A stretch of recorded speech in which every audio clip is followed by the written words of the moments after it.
Baik, kemudian saya akan menjelaskan tentang modul 5 dan modul 6 pembelajaran PKN di SD. Di video kedua, saya sudah memberikan perkenalan diri saya, yaitu Farida Indi Maulinda. Setelah saya memperkenalkan diri, kemudian saya akan menjelaskan tentang modul 5, yaitu konsep hak asasi manusia atau HAM dalam Undang-Undang Dasar 1945, di mana di modul 5 tersebut ada 3 KB. Di sini saya akan menjelaskan terlebih dahulu KB 1 pengertian HAM. Apa pengertian HAM? HAM adalah hak dasar yang dimiliki oleh setiap manusia yang telah diperoleh dan dibawa bersamaan dengan kelahirannya di masyarakat. Adapun hak dasar yang bersifat universal meliputi hak hidup, hak kemerdekaan, dan hak untuk mendapatkan kebahagiaan. Kemudian nilai-nilai dasar HAM. Pertama, kebebasan atau kemerdekaan. Manusia dilahirkan dalam keadaan merdeka. Oleh karena itu, menjadi harapan setiap manusia menjalani kehidupannya dalam keadaan merdeka. Kemudian yang kedua, kemanusiaan atau perdamaian. Manusia dalam menjalani kehidupannya sangat mendambakan ketentraman, bebas dari rasa takut, terjamin keamanannya, dan senantiasa dalam suasana yang damai. 3. Keadilan atau kesederajatan atau persamaan. Diperlakukan secara wajar dan adil, mendapatkan kesempatan yang sama dalam memperoleh hak. Tidak dibeda-bedakan antara manusia yang satu dengan yang lain, dengan alasan apapun, merupakan keinginan setiap manusia. Setelah saya menjelaskan di pertama tadi yang KB 1 tentang pengertian HAM, selanjutnya saya akan menjelaskan di KB 2 HAM dalam Undang-Undang Dasar 1945. Yang pertama, pasal 28 Undang-Undang Dasar 1945, kemerdekaan berserikat dan berkumpul, mengeluarkan pikiran dengan lisan dan tulisan yang ditetapkan dengan Undang-Undang Dasar. Kemudian yang kedua, pasal 28A Undang-Undang Dasar 1945, setiap orang yang berhak untuk hidup serta berhak mempertahankan hidup dan kehidupannya. Kemudian yang ketiga, pasal 28B Undang-Undang Dasar 1945, setiap anak berhak atas kelangsungan hidup, tumbuh dan berkembang serta berhak atas perlindungan dari kekerasan dan diskriminasi. Kemudian yang keempat, 28C Undang-Undang Dasar 1945. Setiap orang berhak memajukan dirinya dalam memperjuangkan haknya secara kolektif untuk membangun masyarakat, bangsa dan negaranya. Kemudian pasal 28D Undang-Undang Dasar 1949, yaitu setiap orang berhak atas pengakuan, jaminan, perlindungan, dan kepastian hukum yang adil serta perlakuan yang sama di hadapan hukum. Kemudian pasal 28E Undang-Undang Dasar 1945, setiap orang berhak atas kebebasan meyakini kepercayaan, menyatakan pikiran dan sikap sesuai dengan hati nuraninya. Pasal 28F Undang-Undang Dasar 1945, setiap orang berhak untuk berkomunikasi dan memperoleh informasi untuk mengembangkan pribadi dan lingkungan sosialnya, serta berhak untuk memperoleh, memiliki, mengelola, dan menyampaikan informasi dengan menggunakan segala jenis saluran yang tersedia.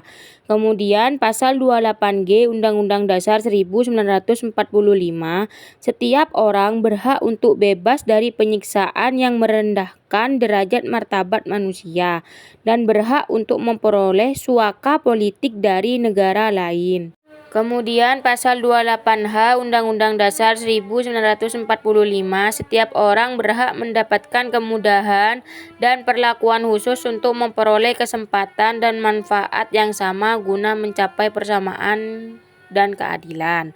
Kemudian pasal 28I Undang-Undang Dasar 1945 untuk menegakkan dan melindungi HAM sesuai dengan prinsip negara hukum yang demokratis, maka pelaksanaan HAM dijamin, diatur, dan dituangkan dalam peraturan perundang-undangan.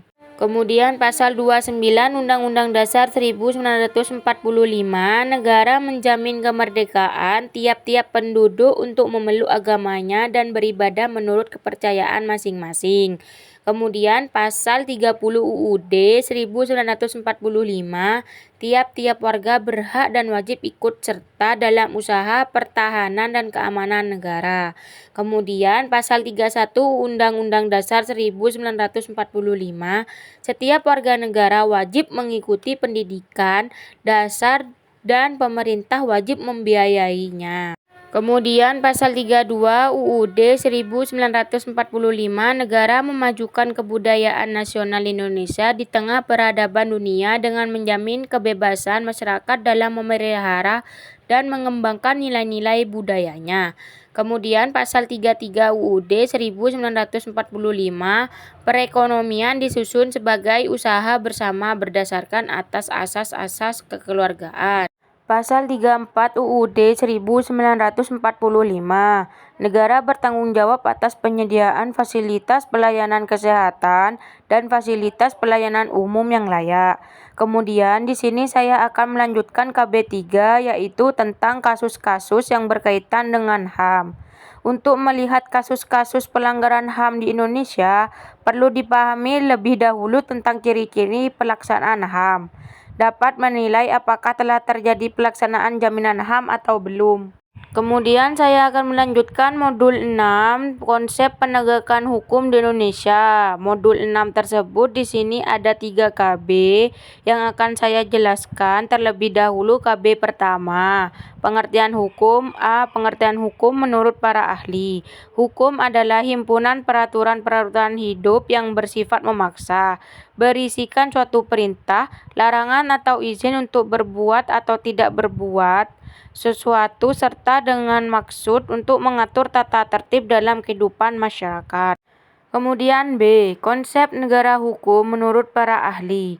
Pada dasarnya, negara hukum memiliki konsep the rule of law, yang berarti negara dalam menjalankan fungsinya harus berdasarkan asas hukum, maka setiap anggota yang termasuk dalam warga negara harus taat dan mengakui supremasi hukum itu sendiri. C. Ciri-ciri dan macam-macam pembagian hukum. Kita dapat mengenal ciri-ciri hukum sebagai berikut. A. Adanya perintah atau larangan. B. Perintah atau larangan itu harus ditaati oleh setiap orang. Kemudian D. Hukum normatif, hukum ideal, hukum wajar. Berkenaan dengan pengertian hukum ini perlu diperhatikan rumusan-rumusan yang dikemukakan oleh Jean Scheimer dalam bukunya Red Sociology dengan mengadakan perbedaan-perbedaan sebagai berikut. 1. Hukum normatif. Hukum yang nampak dalam peraturan perundangan serta juga hukum yang tidak tertulis dalam peraturan perundang-undangan, tetapi ditaati oleh masyarakat karena keyakinan bahwa peraturan hidup itu sudah sewajarnya wajib ditaati. Kedua, hukum ideal, hukum yang dicita-citakan. Hukum ini pada hakikatnya berakar pada perasaan murni manusia dari segala bangsa. Kemudian yang ketiga, hukum wajar, hukum yang terjadi dan nampak sehari-hari. Tidak jarang hukum yang nampak sehari-hari menyimpang dari hukum normatif karena tidak diambil tindakan oleh alat-alat kekuasaan pemerintah, maka pelanggaran tersebut oleh masyarakat yang bersangkutan lambat laun dianggap biasa saja. Kemudian KB 2, penegakan hukum di Indonesia.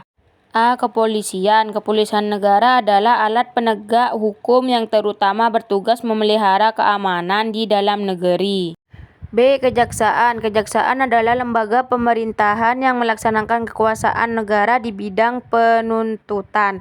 Kemudian C. Kehakiman. Kehakiman merupakan suatu lembaga yang diberi kekuasaan untuk mengadili peradilan agama, peradilan militer, peradilan tata usaha negara, dan peradilan umum. Kemudian KB 3, yaitu kasus-kasus yang berkaitan dengan hukum. Terdapat 2 contoh dalam kasus hukum, yaitu contoh kasus pertama adalah kasus pencurian melalui ATM dan bagaimana keterkaitannya pasal-pasal dalam KUHP tentang pencurian. Kasus kedua adalah kasus perampokan yang disertai dengan penganiayaan dan pembunuhan serta pembakaran rumah.